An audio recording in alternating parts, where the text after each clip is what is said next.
या ठिकाणी राधाकृष्ण विखे पाटील हे आज नांदेड येथे या ठिकाणी आलेले असताना पत्रकारांनी मीडियाने त्यांना प्रश्न विचारला होता की मनोज जरांगे पाटील यांच्या मराठा आरक्षणावर आपली भूमिका काय।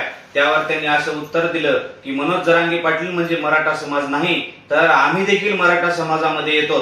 तर विखे पाटील यांना माझी अशी विनंती आहे आणि असं त्यांना विचारायचं आहे की बाबा, तुम्ही गेल्या अनेक वर्षापासून या ठिकाणी राजकारण करता, कित्येक वर्षापासून तुम्ही राजकारणामध्ये आहात, वेगवेगळ्या मंत्रिपदावर या ठिकाणी तुम्ही होतात, मराठा समाजाच्या समित्यांमध्ये तुम्ही होतात, मंत्रिमंडळाने नेमलेल्या, तर त्यावेळी तुम्ही असं पक्क असं टिकणारा अशा पद्धतीचं आरक्षण देण्याचा प्रयत्न तुम्ही का केलेला नाही। आज तुम्ही ज्या भाजपच्या या ठिकाणी पक्षामध्ये आहात, ते भाजपचे प्रदेशाध्यक्षांना बावनकुळे यांना काल विचारलेलं होतं या ठिकाणी मीडियानं की बिहारमध्ये या ठिकाणी 50% वरची आरक्षणाची मर्यादा ओलांडून 15% आरक्षण विशिष्ट समाजाला दिलं होतं, ते त्या ठिकाणी न्यायालयानं रद्द केलं। तर तुमचं म्हणणं काय असं विचारलेलं असताना तुमच्याच पक्षाच्या बावनकुळे यांनी या ठिकाणी मीडियाला उत्तर दिलेलं आहे की बाबा 50% वरचे आरक्षण या ठिकाणी टिकत नाही। मग तुम्ही या ठिकाणी मीडियाला सांगता की आमच्या सरकारने या ठिकाणी 10% आरक्षण दिलं म्हणून, मग एकीकडे तुमचेच प्रदेशाध्यक्ष म्हणतात 50% वरील आरक्षण टिकत नाही म्हणून,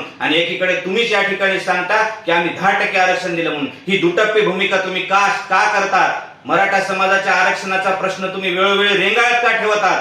कोणाच्या भीतीने करतात? कोणाचा दबाव तुमच्यावर आहे? हे या ठिकाणी तुम्ही उत्तर दिलं पाहिजे, नाहीतर येणाऱ्या काळात मराठा समाज तुम्हाला सळो की पळो केल्याशिवाय सोडणार नाही।